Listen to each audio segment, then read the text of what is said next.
विश्व कीर्तिमान मुख्यमंत्री के रूप में मानती है। जब से आपने सत्ता संभाली है, उत्तर प्रदेश लगातार विश्व कीर्तिमान को प्राप्त कर रहा है।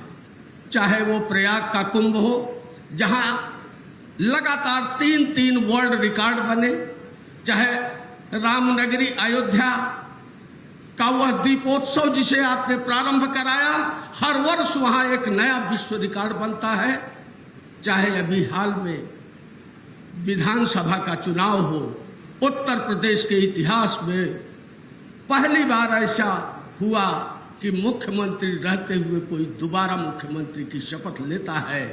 आज ऐसे अपने यशस्वी मुख्यमंत्री को बड़े सम्मान के साथ, बड़े आदर के साथ मैं आमंत्रित करता हूं, आए और हम सबको अपने आशीर्वचनों से अभिषिंचित करें। माननीय मुख्यमंत्री जी।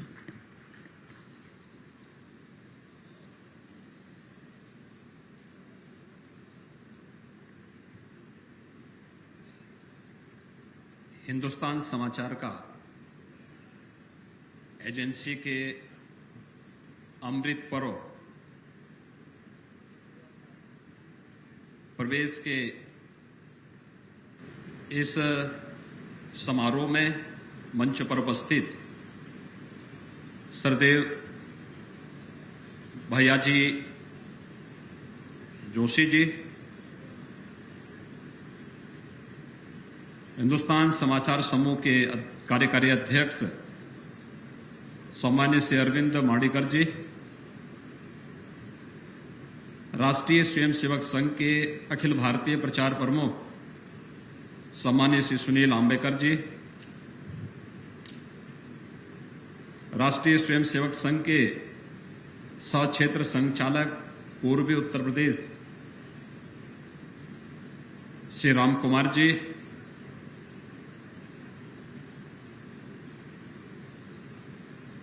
हिंदुस्तान समाचार समूह से उत्तर प्रदेश से जुड़े हुए जितेंद्र जी, राजेश जी और इस समाचार एजेंसी से जुड़े हुए सभी उपस्थित भाइयों बहनों,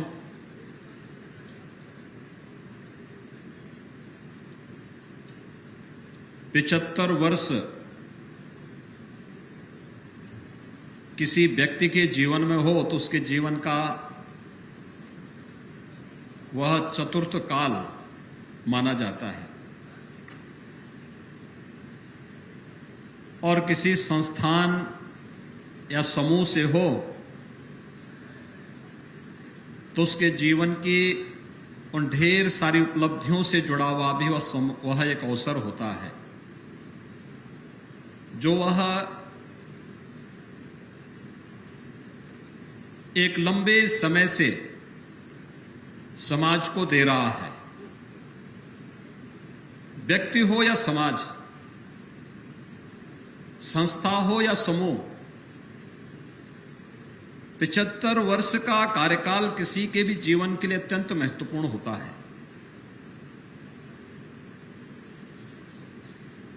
भारतीय मनीषा ने जीवन को जो 4 महत्वपूर्ण आश्रम व्यवस्था के साथ विभाजित किया, उसके पीछे का ध्येय भी यही था कि पहला जो आश्रम होगा वह दूसरों पर आश्रित होकर के अपने लिए आधार तैयार करने का होगा। दूसरा आश्रम व्यक्ति को स्वयं के लिए आत्मनिर्भर बनने का। तीसरा चरण जब प्रारंभ होता है तो व्यक्ति दूसरों के लिए भी कुछ मददगार कर सके, इस दृष्टि से वह कालखंड होता है। और चतुर्थ चरण जब प्रारंभ होता है तो अपने आप में संपूर्ण समर्पण का भाव लोक और समाज के लिए होता है। हिंदुस्तान समाचार एजेंसी ने अपनी स्थापना काल से ही भारतीयता को महत्व देकर के सत्य, संवाद और सेवा को अपने जीवन का ध्येय वाक्य बना करके समाचार की गुणवत्ता को, भारतीय भाषा और भारतीय परंपरा का सम्मान करते हुए उसकी गुणवत्ता को ध्यान में रख करके 74 वर्ष की अपनी आयु को पूरा करते हुए 75वें वर्ष में प्रवेश किया है। यानी अमृत काल प्रारंभ हुआ है भारत की इस महत्वपूर्ण समाचार एजेंसी हिंदुस्तान समाचार एजेंसी का। मैं इस अवसर पर हिंदुस्तान समाचार एजेंसी से जुड़े हुए अरविंद जी को और उनकी पूरी टीम को हृदय से बधाई देता हूं, अपनी शुभकामनाएं देता हूं। एक लंबे समय से आप सोचिए, जब चैत्र शुक्ल प्रतिपदा 1948 को हिंदुस्तान समाचार समूह की नींव रखी गई थी, सरदेव दादा साहब आप्टे के द्वारा। उस समय उन्होंने उस कार्य को जब प्रारंभ किया होगा, उनके सामने स्वतंत्र भारत में स्वाभाविक रूप से विजुअल मीडिया नहीं था। प्रिंट मीडिया में हमारी उपस्थिति किस रूप में होनी चाहिए, उसे वह दृष्टि देने का रहा होगा। स्वतंत्र भारत में भारतीय दृष्टि भी अपना महत्व रखेगी और भारतीय दृष्टिकोण को सामने रख करके हम समाचार को संवाद से जोड़ेंगे, क्योंकि भारत दुनिया का सबसे बड़ा लोकतंत्र बनने वाला था और दुनिया के सबसे बड़े लोकतंत्र की सबसे बड़ी ताकत होगी संवाद। लेकिन उस संवाद के साथ सत्य भी होगा और सत्य के साथ साथ देश के प्रति अपनी सेवा व्रत से भी हम च्युत नहीं होंगे। इन तीनों में समन्वय बनाते हुए हम कार्य करेंगे और वह भाव आगे बढ़ते हुए जब स्वर्गीय बालेश्वर अग्रवाल जी ने इस दायित्व को आगे बढ़ाया, जब इस कार्यक्रम को पुनर्जीवित इमरजेंसी के समय में जब लोकतंत्र का गला घोंटने का प्रयास हुआ, तो ये मानना कि हिंदुस्तान समाचार समूह उससे वंचित रह जाएगा, यह कभी संभव ही नहीं था। जिन लोगों ने लोकतंत्र का गला घोंटने का प्रयास किया था, उन लोगों ने लोकतंत्र को मजबूती प्रदान करने वाले उन हर स्तंभों का गला घोंटने का भी प्रयास किया था, चाहे उसमें उस समय की मीडिया से जुड़े हुए बड़े बड़े स्तंभ रहे हों और उसमें से एक प्रमुख समाचार एजेंसी हिंदुस्तान का भी समाचार एजेंसी समूह को भी इसी प्रकार के दंश को झेलना पड़ा था। लेकिन फिर उसको पुनर्जीवित करने का जो श्रेय सरदेव श्रीकांत जोशी जी ने अपने हाथों में लिया, आज उसका परिणाम है कि अनेक उतार चढ़ाव को देखते हुए बिना किसी अपने पद से विचलित हुए बगैर हिंदुस्तान समाचार समूह ने अपनी 74 वर्ष की यात्रा को सफलतापूर्वक आगे बढ़ाते हुए जब 75वें वर्ष में अपने अमृत काल में प्रवेश किया है, तो ये इस समूह से जुड़े हुए उन सभी लोगों के लिए अत्यंत आनंद का क्षण है, जिन लोगों को इस समूह से जुड़े हुए समाचार भारतीय भाषा में भारत के 15 भाषाओं में 950 से अधिक पत्र पत्रिकाओं में यह एजेंसी अपने समाचारों को भेजने का कार्य करती है और जब 75वें वर्ष में प्रवेश कर रही है, तो समाचार की गुणवत्ता के साथ साथ उसकी सत्यता, सेवा के प्रति समर्पण का भाव, भारतीयता के प्रति हमारी अटूट निष्ठा, उन सबको यह आनंद की अनुभूति इस अवसर पर हो रही है। मैं हिंदुस्तान समाचार समूह से जुड़े हुए अपने सभी पदाधिकारियों को इस अवसर पर उनका हृदय से अभिनंदन करता हूं, उन्हें हृदय से अपनी बधाई देता हूं, अपनी शुभकामनाएं भी देता हूं। मित्रों, 74 वर्ष की एक यात्रा अब हमें समाचार क्षेत्र में उन नई चुनौतियों से जूझने के लिए प्रेरित करती है जो आज एक नए रूप में आया है। आज हम देखते हैं यह अनेक प्रकार की चुनौतियों से क्षेत्र जूझ रहा है और उन चुनौतियों से यह एजेंसी भी अपने आप को अलग नहीं कर सकती। एक तरफ प्रिंट मीडिया है, दूसरी तरफ विजुअल मीडिया है, तीसरी तरफ सोशल मीडिया अपने एक नए अवतार के रूप में सामने आई है, तो डिजिटल मीडिया के भी महत्व को हम कभी नकार नहीं सकते। और लोगों का दृष्टिकोण भी बदला है। आयु वर्ग हो, अलग अलग क्षेत्र में कार्य करने वाला वर्ग है, उन सब के लिए इन सभी में से अलग अलग का महत्व है।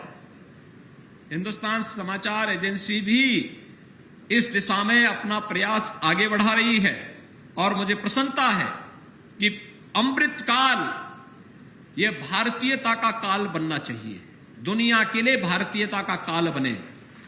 भारतीयता का काल इसलिए महत्वपूर्ण है।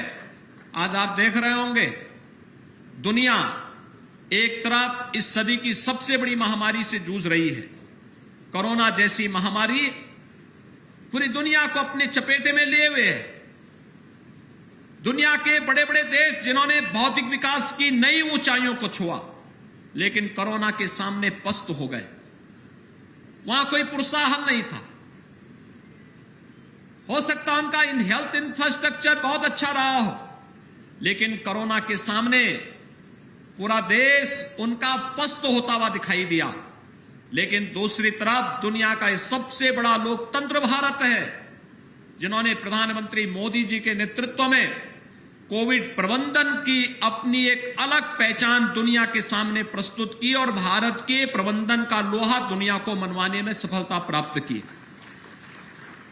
एक तरफ इस सदी की महामारी और दूसरी आप देख रहे होंगे दुनिया में आज रूस और यूक्रेन के बीच चल रहे युद्ध के बीच जब शांति की बात आती है तो दुनिया में हर व्यक्ति एक दूसरे के साथ पार्टी बना हुआ है, लेकिन शांति हर व्यक्ति चाहता है। उन स्थितियों में सबकी निगाह कहीं है तो भारत की ओर है, भारत के प्रधानमंत्री मोदी जी की ओर है। हर एक राष्ट्राध्यक्ष इस समय प्रधानमंत्री मोदी जी से संवाद स्थापित कर रहा है। सबका दृष्टिकोण यह है कि भारत की पहल का असर पड़ेगा, भारत की मध्यस्थता का असर पड़ेगा। आज भारत उस स्थिति में है कि दुनिया भारत के इन सभी कौशल और प्रबंधन क्या लोहा मान रही है। और यही कारण है कि भारत आज जिस दिशा में आगे बढ़ रहा है, भारत के समाचार, भारतीय भाषा को महत्व देते हुए भारत की यह प्रमुख समाचार एजेंसी हिंदुस्तान समाचार समूह आज उस दिशा में आगे बढ़ने का कार्य कर रहा है। मुझे पूरा विश्वास है कि अमृत काल हम भारतीयता के काल के साथ जोड़ते हुए लोगों को उसकी रुचि के अनुरूप, वह सोशल मीडिया में या डिजिटल मीडिया में या विजुअल मीडिया में या प्रिंट मीडिया में जिस भी क्षेत्र का वह समाचार चाहता होगा, त्वरित समाचार गुणवत्ता से युक्त और सत्यता के साथ हम उसे वह समाचार उपलब्ध करवाने में समाचार एजेंसी के माध्यम से इस अमृत काल में हम उन नई ऊंचाइयों तक पहुंचाने में सफल होंगे। मुझे हिंदुस्तान समाचार समूह के द्वारा निकाले जाने वाले पाक्षिक युग वार्ता और मासिक पत्रिका नवोत्थान के साथ जुड़ने का अवसर प्राप्त होता रहा है।